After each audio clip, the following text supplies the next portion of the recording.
Max didn't have to open the envelope to know what it contained. His fingers recognized the button shape, and a wave of bad feelings, mostly sadness and shame, washed over him. Max pocketed the button. He didn't need any reminder. Since the April morning when his parents had disappeared on a ship that didn't exist, Max, along with his grandmother, had worried. At first, they worried about what had happened to them, and then, when his parents reappeared in the unlikely roles of King and Queen of Andesia, a tiny South American country, they spent hours worrying about what they should do and what they could do. Max didn't know why his father kept sending these buttons with the familiar three-peaked symbol stamped on them. They were as confusing as the few letters that had arrived from Andesia. Max had eventually decoded notes that cried "help" and "trapped," but nothing telling him how to proceed.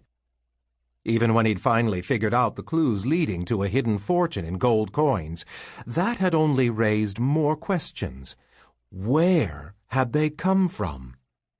How had his father, who earned a good living but was by no means wealthy, gotten them? Why were they hidden away like some guilty secret? No surprise, then, that Max could only guess at what the buttons were supposed to mean. Probably, "Where are you?" or maybe "Where the devil are you?" Whatever the precise message, what they hinted at was Max's failure.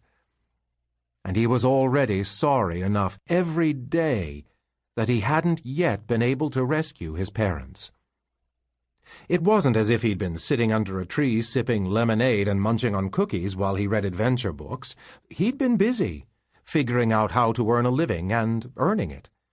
He'd become Mr. Max, solutioneer, solving problems for the mayor even. For William Starling's information, that was what his son had been doing, being independent, as ordered.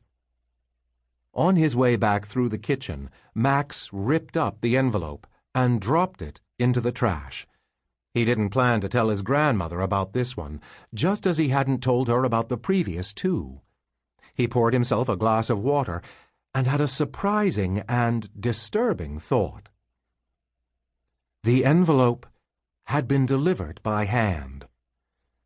This raised more questions. If his father had an ally in the city, why wouldn't that person come directly to Max? Were these buttons a trap being set by General Balcour to lure Max to Andesia? And if so, what did the general plan to do once he had Max and his parents together? Who, besides Max and Grammy and their small circle of co-conspirators, knew about William and Mary Starling's perilous position?